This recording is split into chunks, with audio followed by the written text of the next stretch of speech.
Hello, everyone, and welcome to another episode of the Real Gaming Podcast. I'm your host, PJ, also known on Twitch as DirtyMike. And today I have a special guest with me, another streamer friend of mine who goes by Phreek10Cent. How's it going, Phreek? How you doing, man? I am good, man. I'm really excited to talk about this. To give people an idea what we're going to be talking about, we're going to be talking about the Chronicles of Riddick today.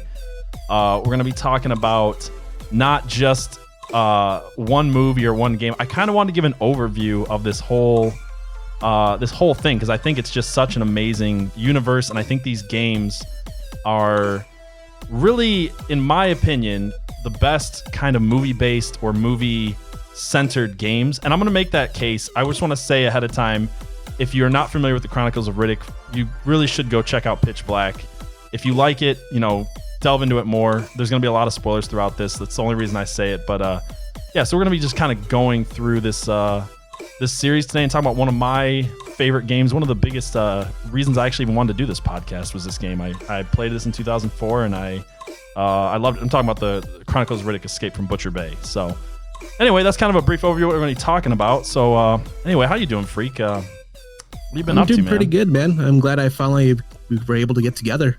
Yeah, no, I'm excited, dude. I've been wanting to do this episode for a while, and it's nice to be able to talk to you.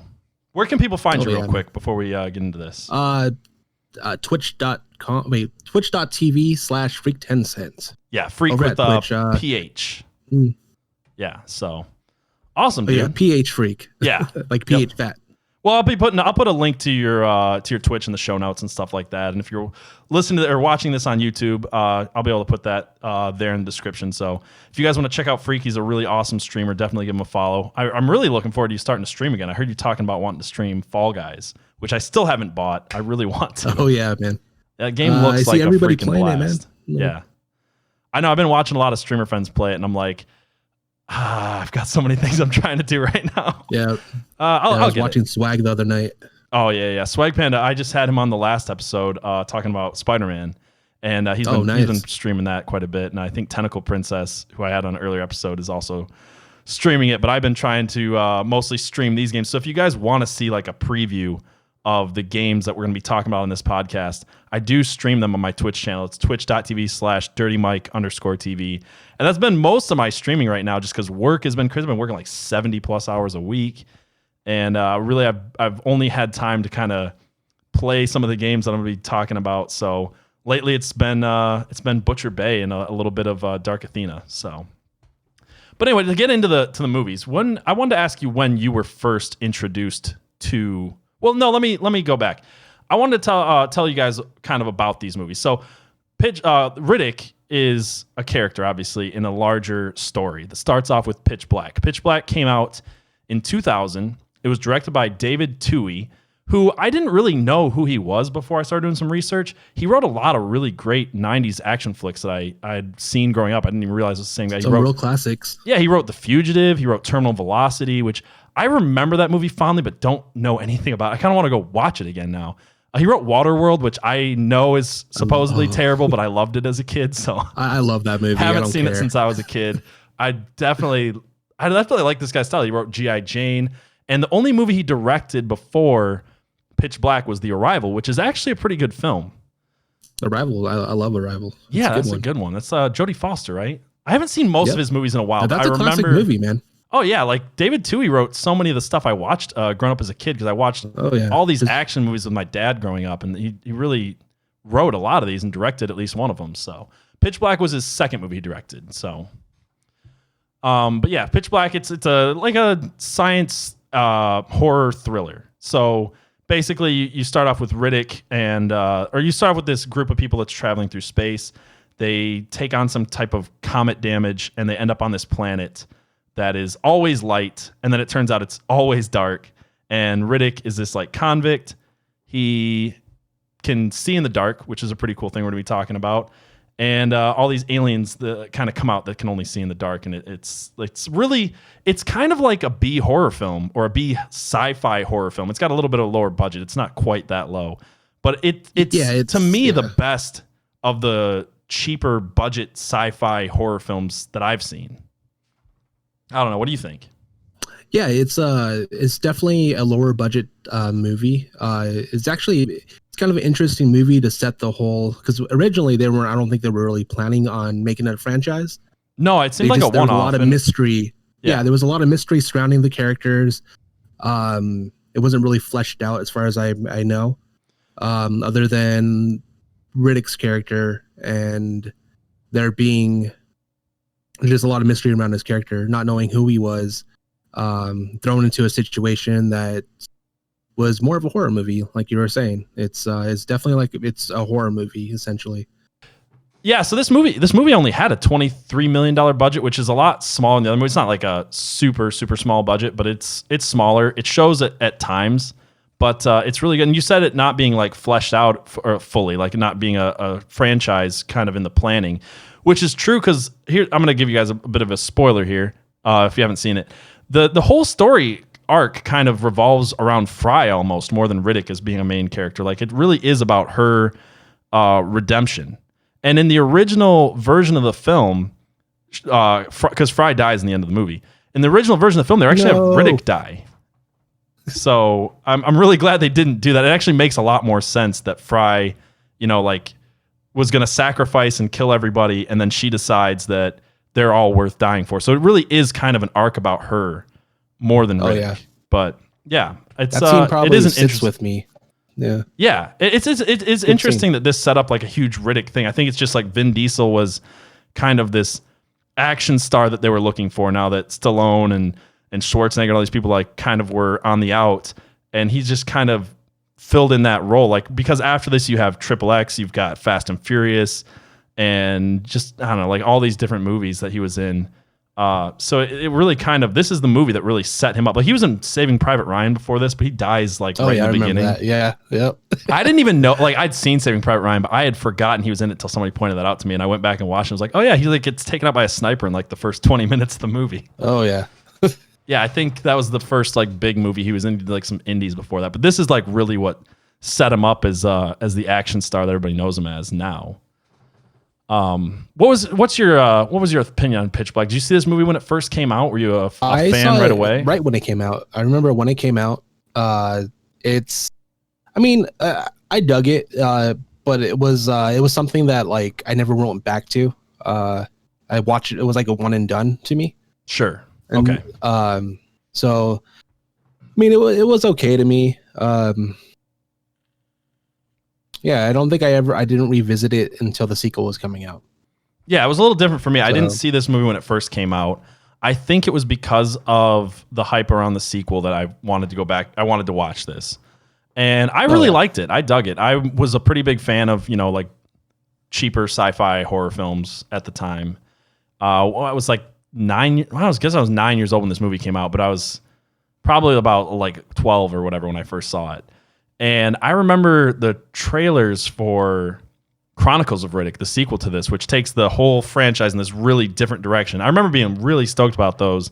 And I don't know if you remember this. I don't know if it was MTV or it was like after the video game awards. It might have been the Spike TV video game awards or something. There was something going on at that time where they actually had like the first 10-minute preview of Chronicles of Riddick. And I remember watching that and being like so hooked. And I think I might have seen that, which made me want to go back and watch Pitch Black and then eventually Chronicles of Riddick and kind of just get into this franchise. Do you remember that at all? Like I vaguely remember something like that. I don't know if it's there was like I think I'm thinking about something different where at the beginning of Chronicles of Riddick there's a preview there's an introduction by the director. That's what I'm thinking of. Okay. But I don't think I saw the preview. If I did, I do not remember. I know I used to watch MTV a lot around that time. I want to say it was MTV, but I don't remember. Yeah, I don't remember 100%. I don't know. I remember that, and I remember just all around the same time, just kind of really getting into this series. I remember seeing stuff for the game. I was such a nerd about games when I was a kid that I would read like all the articles in like Game Informer or whatever was out at the time. And I remember reading the articles on this game and just being like, I really, really want this game to come. I was like excited about it before it came. I was excited about it before I really knew a ton about the movies. And actually, this game, which is a prequel to Pitch Black, it almost came out. It came out around the same time as the Chronicles of Riddick movie, and it was called Chronicles of Riddick. Escape from Butcher Bay. So they're both like expanding that universe, one being a prequel, one being a sequel. And then Chronicles of Riddick, Escape from Butcher Bay was actually released June 1st. So it was released 10 days before the movie went into theaters. And I don't know, I just remember like being really into this whole franchise at the time. But what did you think of the sequel? I know a lot of people don't like it, and we can talk about it, but did you said you liked Pitch Black. Chronicles of Riddick? Yeah, what did you think of Chronicles of Riddick? Like the movie? I thought it was amazing. It's almost like they're, except without Riddick being like the core character that keeps it all together, it just seems like a totally different direction. It's a direction that I really adore. Yeah. I'm big into space operas and sci-fi, and it was just really cool to see something fresh, a new IP basically, just kind of take off. Yeah, and, I was just the hopes of something, that would go on for years. So yeah, I was a big fan of this. I know a lot of people, the biggest thing that people don't like about this is they wanted another Pitch Black. They liked Pitch Black, or they either wanted it to be left alone. They didn't like the different direction, because admittedly, Chronicles of Riddick takes this in a very different direction. It becomes almost more Star Wars like. It's kind of a fantasy movie, but in a space future in a lot of ways. Oh yeah, like sci-fantasy. Yeah, sci-fi-fantasy. Whatever it's called, I don't know. I don't know how you classify it, but I actually liked the change of direction. I remember especially just seeing the first 10 minutes of this film when he's on the ice planet. He's got like the dreadlocks and the Toombs is chasing him. Hair. Oh my gosh, it was freaking like, awesome. Yeah, like I just remember being a kid and being like, okay, like this character who was just a kind of underexplored badass in Pitch Black. Like he was admittedly a badass, but like they didn't fully explore his character. You kind of get to see like more of that, and I feel like that was just. I mean, these movies are really just based around Vin Diesel. If you're a fan of Vin Diesel, they're which I am. I like Vin Diesel. I don't know. People can give him crap, but I mean, he makes this character. Movies. Yeah, they're fun movies. I'm not gonna say they're thought-provoking art house pieces, but they're super fun action films. The action is shot really well. That's one thing that Tui does really well. The director, he really does action. There's other things people don't like. There's a lot of people say they're derivative. The first movie being kind of derivative of Aliens, and the second movie has all these different things it's referencing. Like it's got these references to like King Herod in the Bible, and it's got references to Hamlet or Shakespeare and all these things. So some people don't like that, but I mean, just as an action film, as a space film, fantasy film, they are fun. That's like the best way to describe it. They're just fun films. Oh yeah, it's just creative. Take some creativity to create something new. Yeah, something fresh, and have their kind of realized world or universe building, which is pretty cool. It does definitely do universe building, because the first one is just a small group of people on this one planet, and you really don't know if this is any different of a universe than our own. I mean, the first film really could have just been people from Earth traveling into outer space, and you don't really know much about the universe. You don't know if it's like really just similar to ours, how far in the future it's set.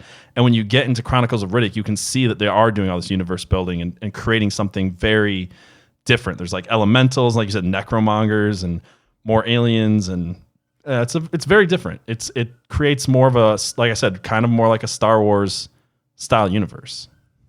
Oh yeah, I think what I was saying earlier. Like I didn't appreciate Pitch Black until the second movie came out, and I realized it was pretty cool to introduce a unique character in the setting of Pitch Black, and then show like their background and more about them, more exploration on the character in the second movie, which kind of opened up the whole story. Yeah, I like that you have that take on it, because it's very different than. Cool. It's very different than I've heard other people say. Like most people, it's actually the opposite. So I kind of agree with you there. Like I did like Pitch Black. I think I saw it because I was excited to see Chronicles of Riddick.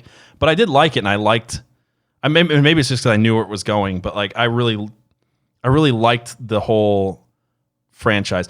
One of the other things I want to talk about is there was some other like things about this. So when we get into the game, obviously we're going to be talking about how the game is not like a typical movie-based game where it follows the movie closely. It's actually its own chapter. These two games that we're talking about, which is Escape from Butcher Bay, and Assault on Dark Athena, they're their own chapters. They're not based specifically on one of these movies, which is kind of why I wanted to go over this whole thing.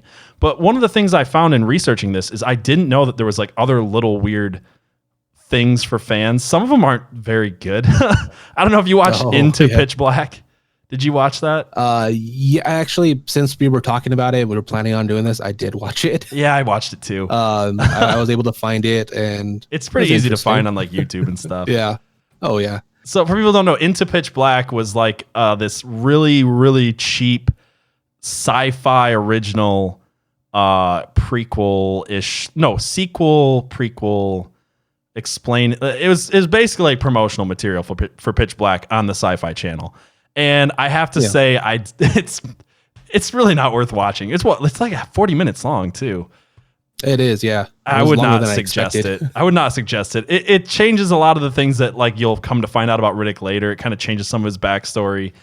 I don't know. It's really just not worth it to me. But I had to look into it. There was also Pitch Black Slam City, which I guess was another promotional piece that was put on the website for Pitch Black. That kind of, it's more like a moving graphic novel type thing. And that was, whatever. It changes a little bit about the understanding of the whole eye shine thing, which happens in Butcher Bay, and that they kind of allude to a lot. I feel like if you take out those two things, which I didn't even know existed before, the whole story is actually more coherent and cohesive. They kind of just muddy up the waters, and they're not very entertaining. There was a third one, though. There's two other things that are interesting. Is that there's a full-fledged anime, which takes place. Fury. Yep, Dark Fury, which was a straight to DVD. It's about a half-hour long anime that shows a little bit of the intervening time between Pitch Black and Chronicles of Riddick. And I actually liked that one. What did you watch Dark Fury? I dug it. Yeah, I remember seeing that when it came out. I was hungry for more Riddick. More Riddick, basically. Whenever I see a new IP or a new franchise, I try to find as much as I can about it, whether it be books, or anything. The anime, I remember seeing it when it came out. I think I was just out of high school, I believe. Okay. I saw it the first time when it came out I bought the Blu-ray pack that had Pitch Black and Chronicles of Riddick and Dark Fury, and I didn't see it till, I think I saw it after the third Riddick movie came out. But I do enjoy it. I actually think it's really good. I think it's fun. It's like the first piece of like extended Riddick stuff, like if like into Pitch Black and Pitch Black Slam City, you could totally do away with. But Dark Fury was fun. I watched it again recently, and it was really cool. It did remind me in some ways of Dark Athena, which we'll talk about. But I mean, it's a fun little half-hour film. It does introduce Toombs, who's an important character in the Chronicles of Riddick. I love Toombs. Yeah, Toombs is pretty cool. He's like, you just love to hate the guy, I guess. He has some of the best quotes. He does. He's like a guy who's trying to be a badass, but just seems like comical on his face. And he just always gets like one-upped. Yeah, like the relationship between him and Riddick is just like the best comic relief of that. Yeah, movie. It's pretty good. It's well done. Yeah, it really is. I don't know who the actor is that plays that, but I really liked him in that role. So it was cool to go back and see that again and remember where that's kind of where they introduced Toombs, and there's some really great voice acting from Tara Strong in it. It's interesting. Like I said, it's only a half hour long. It's definitely worth watching. And then the final movie that's come out is, what was I gonna say? It's just called Riddick. What did you think of that? Was 2013. What they did with Riddick, and what I want to talk about a little bit, is the Chronicles of Riddick actually set up a very different universe. They're going to make like a trilogy out of this, right?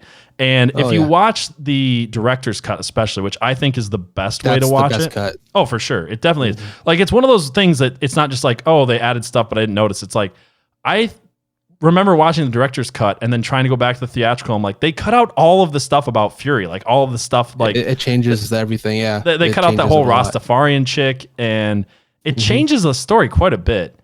And I guess they were setting this up to like pay off in future films, and I kind of liked where they were going with it. I know that's where some people have problems with it. I really was kind of digging that storyline and kind of wanting to see where it went. And Chronicles of Riddick actually did not do well in the box office. So Pitch Black. It wasn't until the director's cut. The director's cut is actually it's sold way more. Yeah. It took the director's cut to actually make some money and get people into it really. If it wasn't for the director's cut, I think the franchise would have just been dead at that point. Probably, yeah. Because with Pitch Black, it was a $23 million budget, and it ended up making $53 million worldwide. Whereas Chronicles of Riddick was a $105 million budget, and it only made $115 million worldwide. So like not a great profit margin. Not at all. Not at all. And I'm disappointed in that because I do wish we could have seen where they were going to go with that. And I feel like the only reason they were able to bring back Riddick at all in a film is they kind of had to shift directions again. And with the newest Riddick movie, they kind of it's almost, I like it, but I don't love it because I feel like it's in a lot of ways it's Pitch Black again. They kind of went like, okay, Chronicles of Riddick didn't work. Let's just make another Pitch Black. And he gets stranded on a planet again with aliens. And I mean, it's a fun film. I like it, but I just wish I could. I'm one of those people that just really wanted to see the actual Chronicles of Riddick like be explored. I don't know how you feel about it. If you like the direction they went, or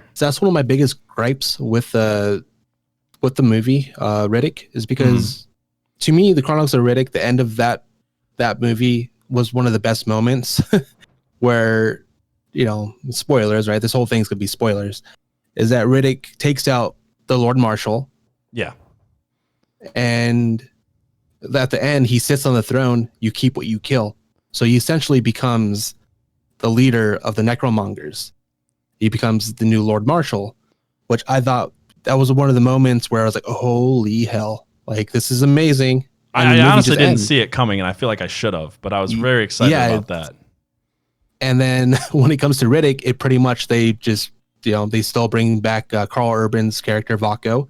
Yep. And they pretty much just strip him of it, and they betray him and put him on a planet. Yeah. So it essentially becomes Pitch Black again.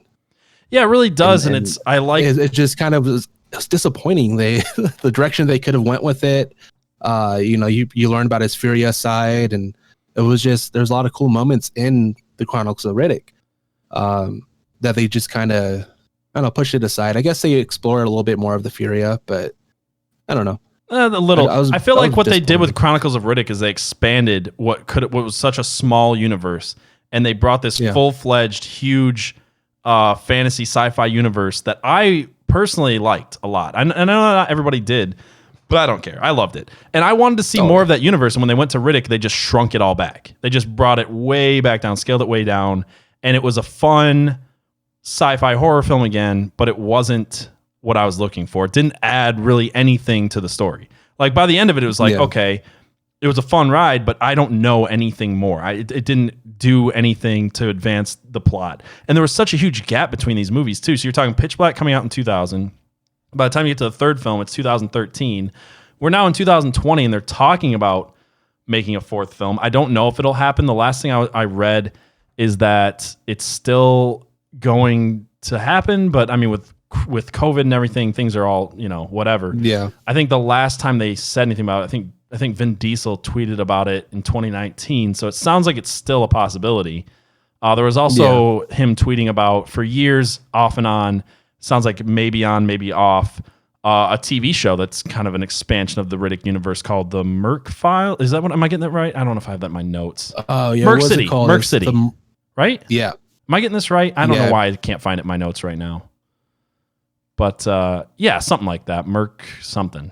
I'll look it up. But I don't know. Like that could be cool. Because it seems to me like they still, like, obviously Vin Diesel and David Twohy are really big fans of what they created. Like they're not, they actually care about these characters, and you'll see that in the video games that they do, and they're loyal to their fans. Like I'm obviously a fan, so I would love to see these things, but I have to say I was disappointed a little bit just in the fact that they didn't expand on that. And I feel like that's partially because of how bad Chronicles of Riddick did in the box office. Maybe they just couldn't get approval from the studios to actually continue in that vein. They just figured it might have lost money, or I don't know, man.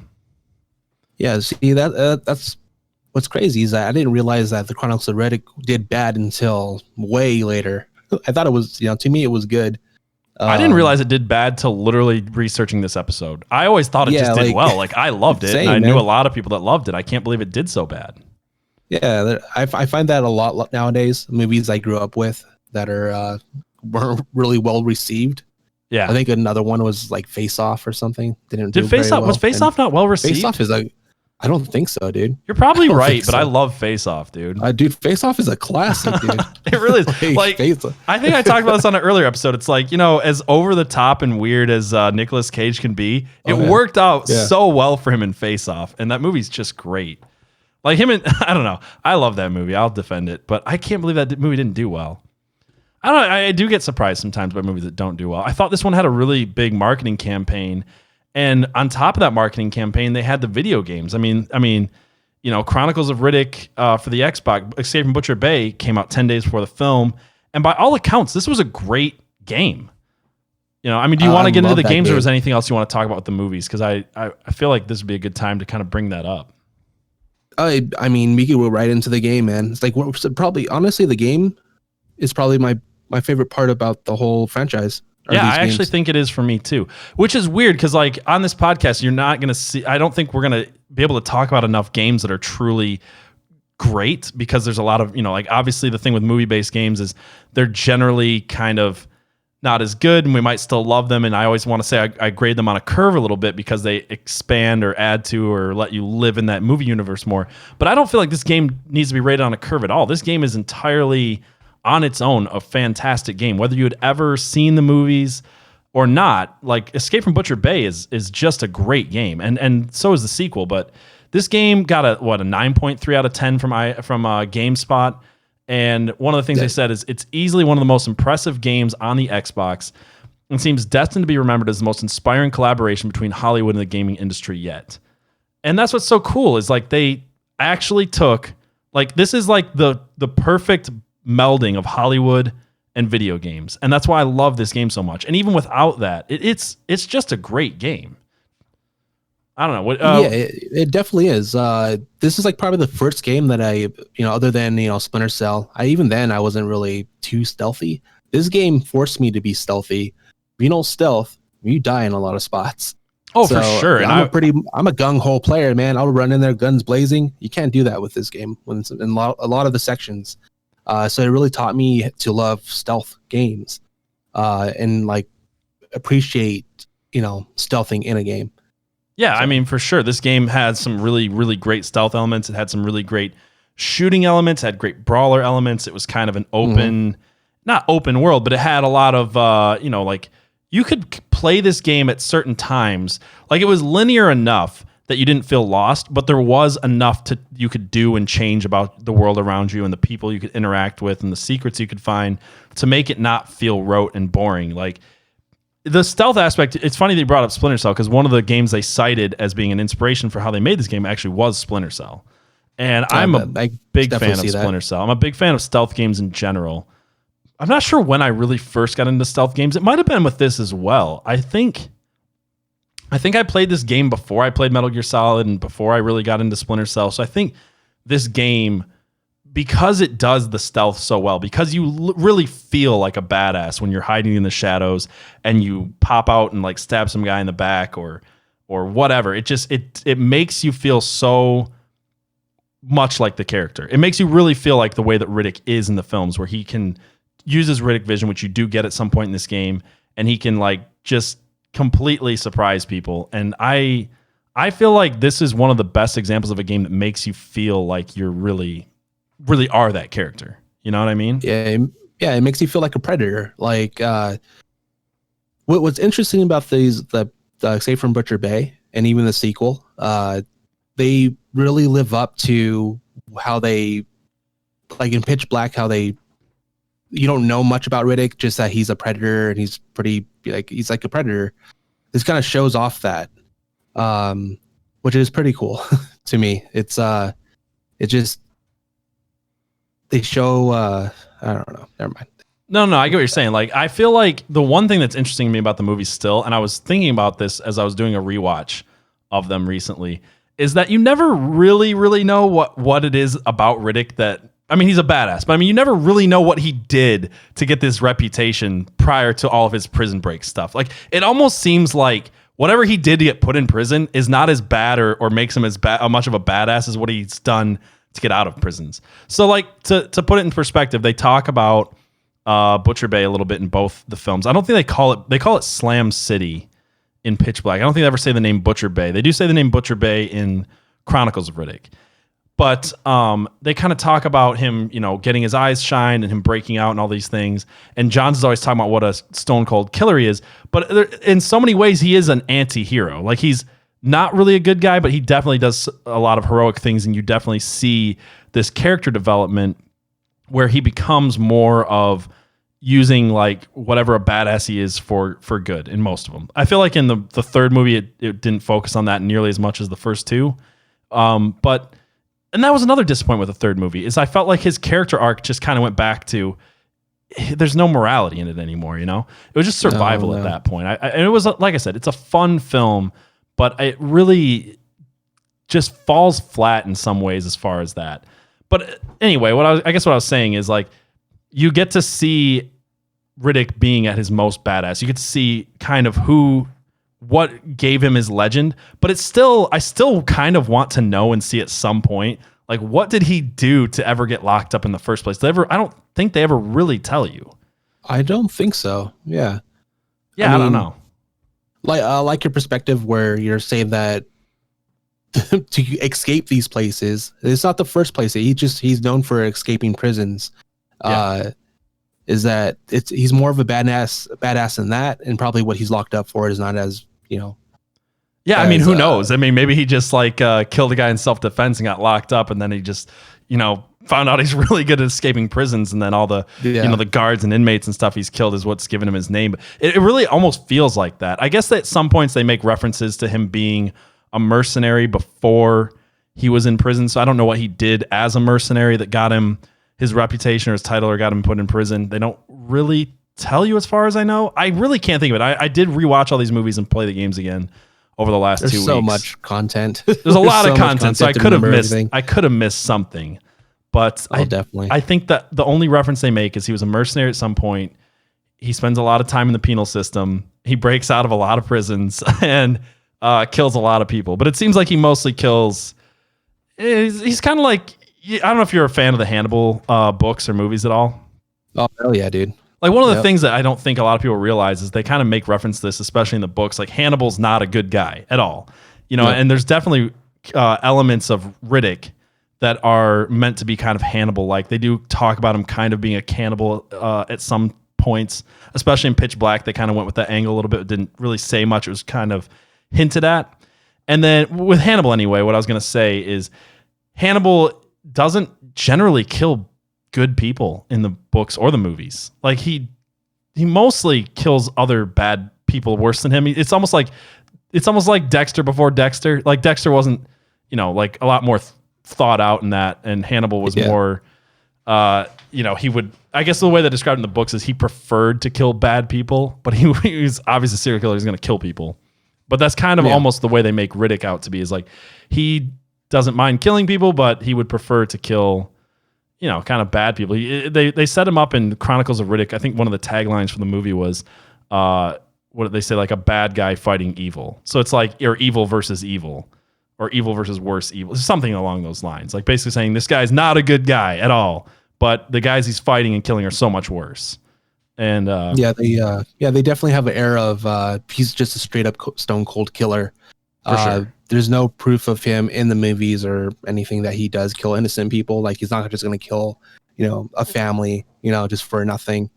But they allude to it. They kind of leave it open. I mean, he never really kills an innocent person unless you count prison guards or anything like that, just doing their jobs. But they never really show the prison guards or the mercenaries as being very virtuous people anyway. No. So you kind of never like are mad at, like, you definitely give him the out. Like, yeah, he's killed a lot of people, but they kind of had it coming, Yeah. But they're acceptable collateral. Yeah, for sure. That's basically the way it seems, especially in the game. So the game starts off with Johns, the mercenary who's carrying Riddick in the beginning of Pitch Black. It starts off with Johns taking Riddick to this prison, Butcher Bay. And while he's there negotiating his price and all this stuff, Riddick does a lot of things. He tries to break out, gets Johns in trouble. And you definitely see, like, the underbelly of this prison. Like, the one thing that's so great about this game is it really feels feels so realistic for the time too. This came out in 2004, and one of the things Perry and Adams from IGN said about this game is a quote: "You can almost smell the stink of Butcher Bay and its inhabitants from the grime on the walls, dirty clothes of the inmates, and environmental textures. The place oozes with style and creates a sense of reality in which it's easy to become immersed." And one of the things I have to say is this game was beautiful for 2004. It was amazing. It really was. I was blown away. And so many people were blown away. I think it's where a lot of the articles that you read at the time and a lot of the reviews you read at the time was like, how does this game look so... It looked like a next-gen game. It came out the same year as Halo 2. And, I mean, Halo 2 looks good. It looked good at the time, especially. But this game really, I feel like... Other than... The only thing that doesn't hold up well is some of the wall textures and some of the things like that are a little muddy, but the character models look so clean and the lighting is done so well. I feel like this game looks better than it looks better than Halo 2. It looks better than almost any original Xbox game I can think of. And especially if you play the Assault on Dark Athena, what's great about that is Assault on Dark Athena actually came out with the remake and remaster of Butcher Bay. So that's really the best way to play this. It was a Xbox 360 PS3 game. And that is definitely the way to play this game. It looks better there, but I still don't think if you go back to the original, it still looks so freaking good. Like you wouldn't believe it. A 2004 game looked that good. Yeah, it definitely had a good package, man. Like it was a all out, action kind of. Well, not all out action. It was more. Yeah, it was kind of a little bit of everything. Like adventure. It was like a little adventure stealth. They do the different parts really well. Memorable. I felt like the gunplay was good. There's even parts of the game like when you are about to get the eyes shine part, you go like deep into these caverns and all these like mutants running at you, and it becomes like Doom for a little bit. So it's got like Splinter Cell aspects, it's got like Doom like aspects, it's got Halo aspects. I know there was a multiplayer attached to this. I never played. Did you ever play the multiplayer for either of these games? I don't think I even knew. Yeah, I don't think anybody really cared about the multiplayer. At that point, I wasn't really playing many multiplayers anyways. Well, I mean, at this time, I didn't have internet that I could play multiplayer with, not in 2004. Yeah. Some people did. I don't think I ever really started playing online games till like 2012. It was like, with the Xbox 360 and PS3, but yeah, back then, I didn't. Yeah. It did have multiplayer. A lot of people said it felt tacked on. Talking about like the different things this game did. Originally, they did have like RPG aspects in it. And Vin Diesel was that's actually... what I wanted to say. Oh, yeah. What did you want to say about it? Because it seems like... No, that's what I wanted to say. That like when I was saying like what kind of game it was, it kind of it feels like RPG without having the RPG like aspects to it. Just because there's different NPCs. It's just like when you're in the jail, you have like... Yeah, it feels like a Skyrim or an Elder Scrolls. For people. A little bit. It has that. It definitely has an RPG feel to it. Without, but it also, you're not really, giving yourself any skills or any of that. Is just kind of built in already. Well, I think that's because I think you're right. It does have that RPG feel as far as like you kind of get a little bit of side quests. You definitely go around and talk to people a little bit. But I think they said that they ultimately cut out more of the RPG elements. I guess that Vin Diesel and David Twohy were both pretty involved with the game. Actually, Vin Diesel created his own video game publishing company called Tygon Studios for this game. Because this game was developed by Starbreeze Studios and published by Vivendi and Vin Diesel's newly founded Tygon Studios. And this game was actually created and completed in 18 months, which seems crazy for just how good this game is. Like, that's not crazy for a movie-based game. Like, movie-based games a lot of times are really rushed. Like, okay, we're going to get out by the deadline of the movie. Let's just throw it to whatever studio. And this is so different. This is not just created in 18 months, but is great. It was created in 18 months, and Vin Diesel did it. The voice acting was like helped rewrite the script. David Twohy was involved. They actually like were instrumental in not just the voice acting, the story, but in like the aspects of how the game played. And Vin Diesel literally started his own video game company for this game, which is just amazing. And it shows. I mean, it was a great game. Anyway, with the RPG aspects, they cut them out. For the most part, it felt good that they kind of limited the HUD and stuff. It's a lot more immersive that way. I feel like that was actually probably the best call. Yeah, I'm a big fan of like minimal HUDs. So that if there's an option to get rid of it, I'll get rid of it. Yeah, it's just more immersive that way. This game is very immersive. The only thing that's on screen, like all your weapons, they have like a little indicator on the weapon itself of your ammo. And the only thing on screen is your health bar, and it's very minimal. It sits at the top left corner. It's just a couple of little squares. So the HUD being so minimal really works. Like, you're in the dark because your screen kind of tints blue, which I liked. And obviously eventually you get, your Riddick vision, and it changes the way you use the shadows and stuff. But there's no like prompt buttons. Like when you get up behind somebody to stab them in the back, you just have to know that you're close enough, and it works. I never felt like I was trying to stab somebody in the back and didn't fully get it. Maybe once or twice, you kind of get used to it. But there's no like prompt buttons. There's nothing cluttering up the screen and taking away from the realism. And I felt like getting rid of the RPG elements was probably a part of that immersiveness, and I think that really worked well with this game. Yeah, I could definitely agree with that. And I am a big fan of, no prompts. It just, like you said, it's more immersive, man. It's you get more of an experience out of it. It's more intuitive this way. Yeah, the prompt system, it takes away from things. Like, I get it, but this game seemed to do it so well without it. I wish more games would kind of follow that blueprint a little bit. This game, this is probably the only game that I'll even be able to talk about on this podcast as far as like movie-based games that actually won awards. This game won a Golden Joystick Award for the Unsung Hero of the Year. Unsung Hero Game of the Year. Won that. It also won Spike TV's Video Game Awards Best Game Based on a Movie. Obviously. I mean, I feel like I'll keep saying this because I would praise this game forever. I feel like it might actually be the best game based on a movie ever made. I'm not trying to oversell it. I really think it is. I have to agree with you, man. Yeah, you're probably right. I'd have to think hard to think of another game that is at this level. It is a 9 out of 10 game. Spider-Man 2. Spider-Man 2. I haven't played that game in so long, and I'm going to be covering it soon, so I'll have to revisit that's like that. Another one I could think of that did justice. It was a good game. I'm not sure it's this level, but yeah, it was a good game. I'm nervous because we just covered the original Spider-Man, Tobey Maguire, on the last episode. And if you guys haven't listened to it, I went back and I did not like that game. I thought I liked it as a kid, so I'm hoping Spider-Man 2 holds up as much as I remember. But the first Spider-Man with Tobey Maguire, it just did not hold up to what I remembered as a kid. But you can listen to that episode if you guys want and see what me and Swag Panda thought of it. I was a little disappointed. And then let's see, it's nominated for the best performance by a male with Vin Diesel as Richard B Riddick. I'm surprised it didn't win that because his voice acting is top notch. It's actually one of the things most talked about with these games is how great the voice acting is. Like, did you notice other voice actors that were like when you played it recently? Did you notice other famous voice actors in Escape from Butcher Bay? Probably not, man. I was just playing it, trying to, I played it like probably a couple times prior to just kind of brushing up on it. Yeah. I wasn't paying too much attention. I noticed Michael Rooker was in it, who's Yondu in the Guardians of the Galaxy. There was Ron Perlman was in it.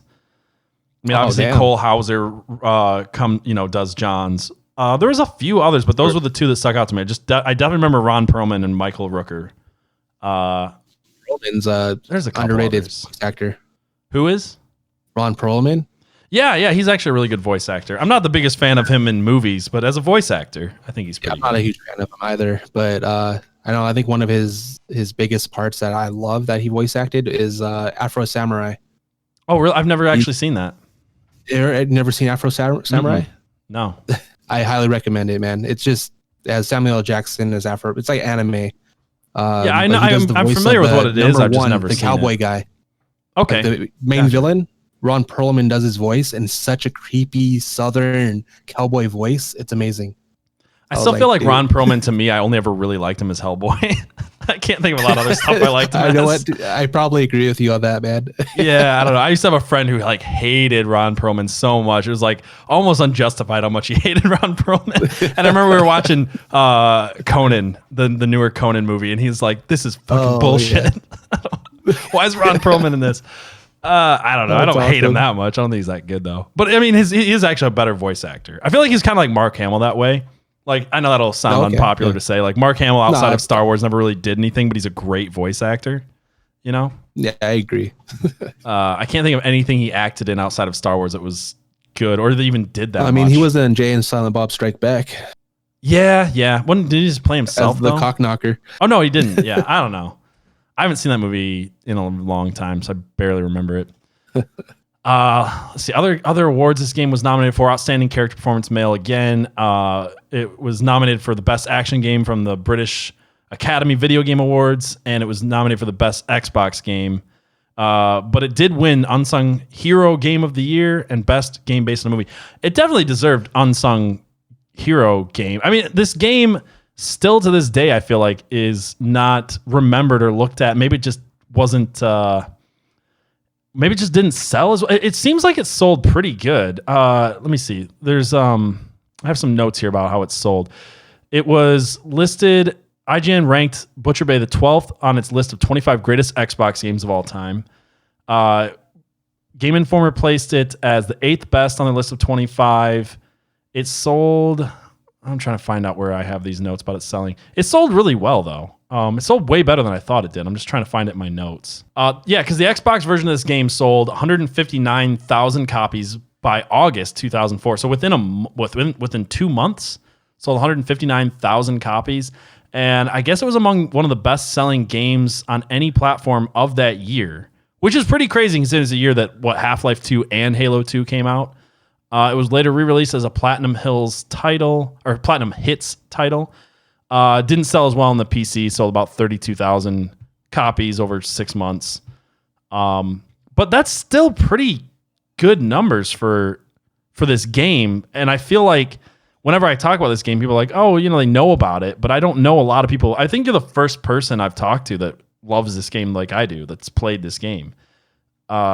Which is so weird to me because it did seem to sell well. I don't know. Yeah, man. I think one of the things holding it back was that they had like its own copy protection on PC. Yeah, I was reading about that earlier. Yeah, man. Like you can't find it. I happen to have a GOG copy from a long time ago. Yeah, and you sent that to me, which I appreciate, by the way. Yeah. So yeah, I guess apparently they took it off GOG in March 2017. So that's why you can't find it on that platform. You can't because it wasn't DRM free or whatever. Like as soon as the license, yeah, which sucks. Well, GOG is always DRM free. That's GOG like is. the thing with GOG. Okay. All their games, yeah. But what you can't do is you just can't buy it anymore for PC. Like you could find it you can't buy it. You could find it on PS3 and Xbox 360. And I suggest anybody who has one of those systems that wants to buy it should buy, and it'll be called Assault on Dark Athena, which we're going to talk about next, because that game includes both, and it's definitely worth it. Very much so. Yeah, so let's talk about Assault on Dark Athena a little bit. I think the only other things I want to say about Butcher Bay is just this really is just the fact that you are Riddick, that you spend this whole game escaping a prison is a super great concept. It really expands his character, and that's why I loved it. And I didn't actually play Assault on Dark Athena back in the day. I remember playing the beginning of it and not realizing how good of a game it is if you give it a little bit of time. And I know you're a pretty big fan of this game, so I want to give you a chance to tell me what you think of it or when you first played it. It's a good sequel to Escape from Butcher Bay. I mean, it just continues. It continues right after the end of the first game, and you come across this ship, the Dark Athena, and it kind of puts you in a little hub thing. You kind of do missions, talk to people, trying to figure out what's going on. You get very early in the game, you get his iconic ULAC weapons. Yeah, blades, the curved blades, which is pretty cool. Yeah, dude. So it's kind of cool. That's a moment. I really liked it. It has some stealth elements in it. It is a bit different than the first game. It's a little bit more. It seemed like it had a little bit more story to it. Yeah, it was a little different. There was not as much exploration. It was a little bit more linear, but I did like the fact that this game still looks great. The game is always praised with voice acting. It got a little bit worse ratings. It got 7 out of 10 from GameSpot. What they said is, I'll just quote what they said. Chronicles of Riddick, Assault on Dark Athena is many things: an attractive release of an amazing game, a mildly disappointing sequel, and a forgettable online experience. If you haven't played Butcher Bay, it's a must-play. If you have, be aware that the sequel's abundant shortcomings before making a purchase. Nevertheless, through new content, it's far too much sunlight. Those who crave the darkness will still find plenty of inky crevices in which to lurk. I think that rating might be a little low. I don't think this game is as bad as some of the reviews that I read. No. I think it's a worthy sequel in a lot of ways. It's not as good to me as Butcher Bay, but I like it. Yeah. Well, it's just saying that, like, if you're a fan of Butcher Bay, right? I mean, it comes with a remastered version of Butcher Bay. You literally can't pass it up. Like that alone. If you're not a is the fan of selling Dark point. Athena, that's worth it. That alone is the selling point. It's a remastered version of Butcher Bay. Yeah. I mean, and it definitely wasn't a terrible game. No, I liked it. It got pretty high scores to me. You know, I am looking at it. Mm-hmm. Well, from places I don't know who these places are. Well, Game Informer 9.5. I think they're including the fact that it came with Butcher Bay. Yeah, and Well, some of but what's weird because I was watching other videos, different people rating it. Some people actually liked Dark Athena more than Butcher Bay. I'm not one of those people, but I did like it more than I thought I would. I feel like in the beginning it feels a little bit claustrophobic. It feels kind of narrow, and then as the game goes on, like it really starts to pick up and expand. At one point, it even goes a little bit of a spoiler. You even do actually get off of the ship at one point and get to kind of roam around the planet. There's some really good boss battles. There's a lot of the biggest problems with this game, I feel like, are just that the AI is kind of dumb. Like, there's some weird AI stuff. Like, sometimes the AI is really dumb, and then sometimes the AI can see you when they literally should not have been able to see you. So there's little AI problems. That's definitely something that holds it back a little bit. Some of the memorable moments is AI, dumb AI. Yeah, definitely. Yeah, for sure. There's some dumb AI. There is really good voice acting. The story's interesting. It reminds me of Dark Fury in a lot of ways because in Dark Fury, basically after they escape the planet, they're picked up by a ship of mercenaries. And this ship of mercenaries feels so much like that in a lot of ways. It does feel like kind of a callback to Dark Fury. So it's a little bit derivative even of its own previous stuff. But I didn't hate it. It's kind of like... It's almost like they made a video game based on Dark Fury, really, in a lot of ways, which is kind of interesting. Yeah, you know what? I definitely see that. I've never even thought about that. It seems like it to me. Definitely seems like that. Yeah. There's in both cases there is a matriarch of this ship of mercenaries, and they've got a lot of, like they're basically harvesting bodies and using them for nefarious purposes and stealing people. So there's a lot of similarities there. I think, I mean, like I said, it's not a totally original story, but it is fun. There are good boss battles. There's always great moments. Like in both games, we didn't even talk about this. In both games, there's really, really great moments where you are able to pick up mechs. And the mech parts of the game are so fun. They don't play like a rail shooter where you're just like Resident Evil 5 where you're just stuck on the back of a truck shooting. Like you actually are moving and piloting this mech, and you just feel like, mechs? Oh my gosh, it's so much fun. Like for 5 minutes, you just feel like the most powerful thing in the world. And it's a total blast. They do mechs well. They do a really cool part of the game because most of the enemies that are chasing you are like drones, I guess, right? They're human bodies that are being controlled remotely. And at one point you like hack the system. You like start controlling drones and killing people. It reminds me a little bit of what's that game? Abe's Odyssey I'm always getting those Abe's Odyssey. It reminds of Oddworld a little bit, right? Yeah. And it's kind of fun. That where he takes over enemies and yeah. I was surprised the game's a little bit longer than I thought it would be. Butcher Bay is a pretty solid runtime. I don't know exactly how many hours. I think you could probably do it in about 8 hours. It depends. Like I've beaten the game quite a few times, so when I play through it now, it's a lot faster. But it's pretty solid. It's not a very long game. I almost feel like Dark Athena might be longer, but it might just be because I haven't played it as many times. Some people look at it as kind of is about 8 hours. Yeah, they're both probably around that.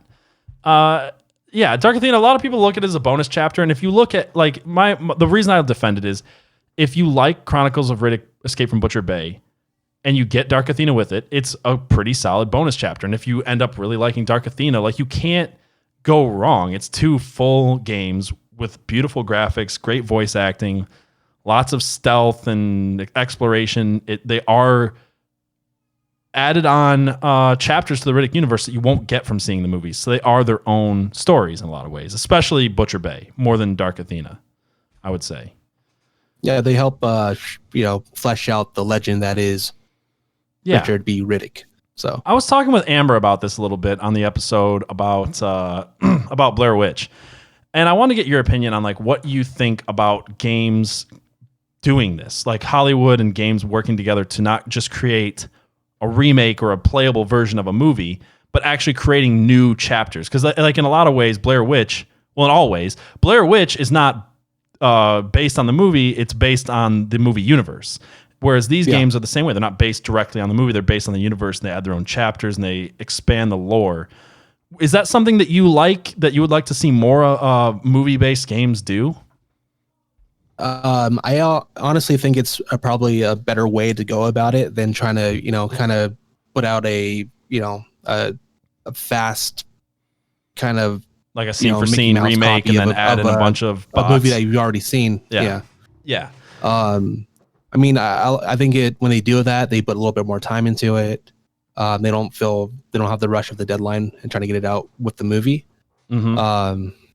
It seems like it is a better reception when they do something like that.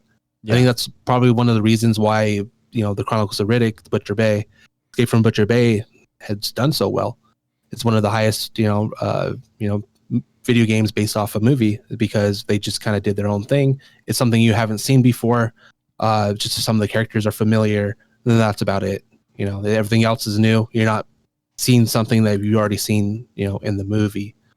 Yeah, and with cool. Butcher Bay being before literally any of the other movies or lore of this, like it is, and both these games really, as a bundle, I should say, it's a standalone. You don't even have to like or have seen the movies to appreciate how good these games are and to have fun with them. And that's something they don't else have to have a movie to exist. They just are fun. They're just its own thing.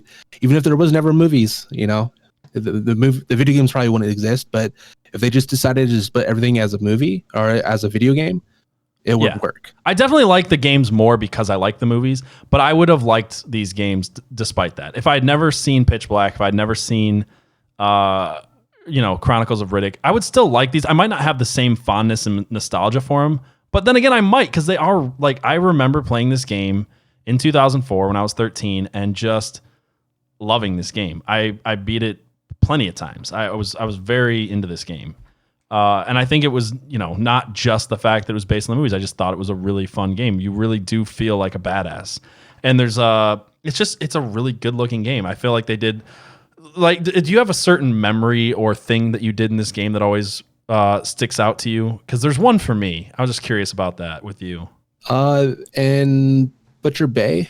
Are we talking about Butcher Bay? Sure, either one. Is there like a certain like? With Butcher Bay, I think just having like what's very memorable is it's actually near the beginning of where, just the fact that you have to fight rounds and kind of earn your way up the. Oh, ranks, you're talking about once you go down into the pit, right, and you get into that boxing ring. Oh yeah, man, that kind of sticks with me. That's the thing about these games, that they always are in the back of my mind, just because they stand out a lot amongst games, just because the whole layout, the whole situation that you're thrown into, it's pretty unique in a lot of ways. Yeah. I don't know. It has a different feel than a lot of games to me. And it's very memorable just as a whole. One of the things, of course, in Dark Athena. Oh, sorry. Go ahead. What were you going to say? No, I was saying in Dark Athena, when you get the Ulax, get the blades. Yes, that part is pretty great. Yeah, that's very memorable. Yeah, for me, like I think this game made me realize how much I love stealth games, and the way I play stealth games, like the way you're supposed to play a lot of stealth games is you're supposed to sneak past everybody without killing them, and not in this game, and not in the way that I play a lot of these games. Like I take so much longer to beat stealth games because I go into an area and be like, all right, there's 30 people here, and I could sneak past them, but I really don't want somebody to sneak up behind me, so I'm going to systematically silently kill every single person here and hide their body. Like that's how I play all stealth games. It takes me way longer. But it's just how I do it. I don't know. It's like, I don't know. It's just how I play. That's what I end up doing too. And I like being stealthy. I actually will, if I get spotted in stealth games, I'll literally just stand there, like especially in Metal Gear Solid, I'll literally just walk out into the open and be like, all right, kill me. I'm just going to redo this part. Like I'm going to make sure that I get through this whole part without being seen and everybody's dead. Like that's just how I like to play stealth games. And this game did that for me so well because like you could, drag and hide the bodies. I remember the part that always stuck out to me is there's one part where there's like a fan that you have to shut off and going down to these vents. And if you leave it running and you're still like ghosting people and killing and hiding their bodies. You can actually drag their bodies into the fan, and this big like poof of red mist comes out. And I just remember that. Yeah, I was just like, oh, that's freaking awesome. That was just, I don't know why that always sticks out to me. Maybe I'm just sick, but that's always a lot of fun. I don't know. Get rid of the body somehow, man. Yeah, it's a lot easier than hiding them in a shadow and hoping somebody, or a locker or something. Well, the shadow's just gonna cover them up. Yeah, until somebody walks and trips on them. Trips over it. Yeah. That reminds me of a game that I have extra key for. I'm gonna end up shooting your way. It's a stealthy game. Oh, nice! I love exactly that. Games. I killed everybody in the game when I played it. I streamed it. I killed everybody in the game I could, and I'll explain it to you. What game is it? I think you'll have fun with it. It's a game called Shadwin. Oh, you've told me about this before. I'm gonna have to definitely check this out. It's you can reverse time. It's really cool, man. You can reverse time. There's a little girl that you have to keep. If you want to do that to kill everybody, you have to keep her from seeing you kill people too. This sounds like a my type of game for sure. Oh yeah, man. Yeah, it's a lot of fun. Nice. We still have to play Splinter Cell Conviction together at some point, dude. Oh yeah, dude. I was just love the fact that's a co-op stealth game. That's my two favorite types of games. For anybody who doesn't know, is co-op games and stealth games. So that game to me is a pinnacle game for me. Talking about other games before we end this, because I think we're running about an hour, and I think we've said most of the things we wanted to say. But one of the questions I wanted to ask you was, because this game was developed by Tygon. Or published by Tygon, and Vin Diesel's kind of had that company off and on. Have you played any of the other Tygon games? Like Wheelman, I think was one of them. The newest one that just came out is Fast and Furious Crossroads. Have you played any other stuff from his studio, or are these like the only games that he's done that are worth note? Yeah, I've played Wheelman. I don't think I noticed it was actually Vin Diesel till like you brought it up. Right before this. I pulled it up because I know I played it. I actually owned it.